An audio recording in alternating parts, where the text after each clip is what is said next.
السلام علیکم ورحمۃ اللہ وبرکاتہ۔ دوستو، ہمارے channel all round Rajput subscribe کریں، لائک کریں، شیئر کریں۔ اسلام کی بقا کچے دھاگے سے لٹک رہی تھی۔ مئی 1174 کا دن دنیا اسلام کا ایک تاریک دن تھا۔ نور الدین جنگی کی میت کو بھی ابھی غسل بھی نہیں دیا گیا تھا کہ بہت سے انسانوں کے چہرے مسرت سے چمک رہے اٹھے تھے۔ یہ صلیبی نہیں تھے، یا یوں کہیے کہ صرف صلیبی نہیں تھے جو جنگی کے انتقال پر مسرور تھے، ان میں مسلمان بھی تھے جو صلیبیوں کی نسبت کچھ زیادہ ہی خوش نظر آتے تھے۔ یہ مسلمان ریاستوں اور جاگیروں کے امراء اور حاکم تھے۔ وہ سب جنگی کے گھر جمع ہو گئے تھے، وہ جنازے کے لیے آئے تھے۔ ان میں سے بعض بے چین تھے، جیسے جنگی کے انتقال سے غم زدہ ہو، مگر بے چینی یہ تھی کہ وہ ایک دوسرے کو خشک نگاہوں سے دیکھ رہے تھے۔ ان لوگوں کا مذہب ایک، خدا ایک، رسول ایک، قرآن ایک اور دشمن ایک تھا، مگر ہر ایک کا دل دوسرے سے الگ ہو اور جدا تھا۔ ان کی مثال ایک درخت کی ٹہنیوں کی سی تھی جو ٹوٹ کر درخت سے الگ ہو گئی ہو اور اب الگ الگ اپنے آپ کو ہرا بھرا رکھنے کی توقع کے لیے ہو۔ وہ دور دراصل جاگیرداری اور نوابی کا تھا۔ بعض مسلمان ریاستیں ذرا وسیع تھیں اور باقی چھوٹی۔ ان کے حکمراں امیر کہلاتے تھے۔ یہ لوگ مرکزی خلافت کے تحت تھے۔ اسلام کے کسی بھی دشمن کے خلاف جنگ ہو تو یہ امراء خلافت کو مالی اور فوجی امداد دیتے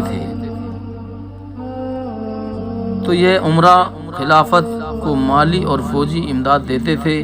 مگر یہ مدد صرف مدد تک محدود رہتی تھی۔ اس میں کوئی ملی جذبہ نہیں ہوتا تھا۔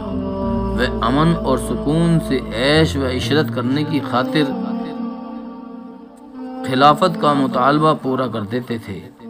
عیش و عشرت کی خاطر وہ اپنے سب سے بڑے دشمن صلیبیوں سے در پردہ دوستی رکھنے سے بھی گریز نہیں کرتے تھے۔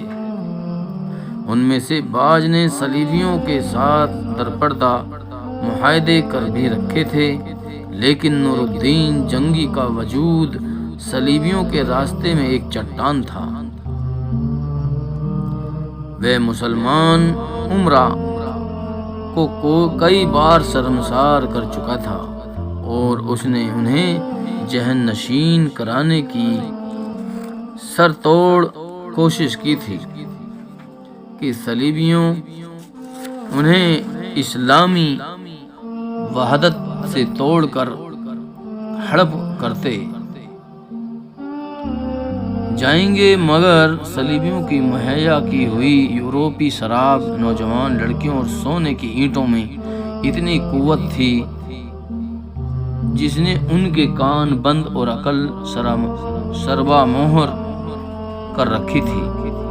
جنگی کی آواز جیسے پتھروں سے ٹکرا کر واپس آ جاتی تھی۔ وہ سب سے پہلے جاگیردار اور نواب تھے، امیر و حاکم تھے، اور اس کے بعد اگر مذہب کی بات چل نکلے تو وہ اپنے آپ کو مسلمان کہتے تھے۔ ان کا اگر دین تھا تو وہ ان کی ریاستیں اور جاگیر تھیں، یہی ان کا ایمان تھا۔ وہ اسلامی وحدت کے قائل نہیں تھے، جنگ کے سخت خلاف تھے، کیونکہ انہیں خطرہ محسوس ہونے لگا تھا کہ صلیبی ان کی جاگیروں پر قبضہ کر لیں گے۔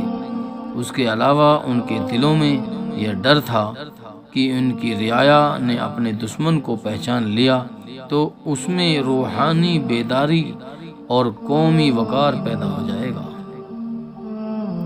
پھر رعایا ان کی نوابی کے لیے خطرہ بن جائیں گی۔ حقیقت یہ تھی کہ رعایا کے لیے مستقل خطرہ تھی۔ لوگوں میں قومی وقار موجود تھا۔ جنگی کی فوج انہی لوگوں میں لوگوں کی فوج تھی۔ اس کے مجاہدوں نے 10 گنا دشمن کا مقابلہ بھی کیا تھا۔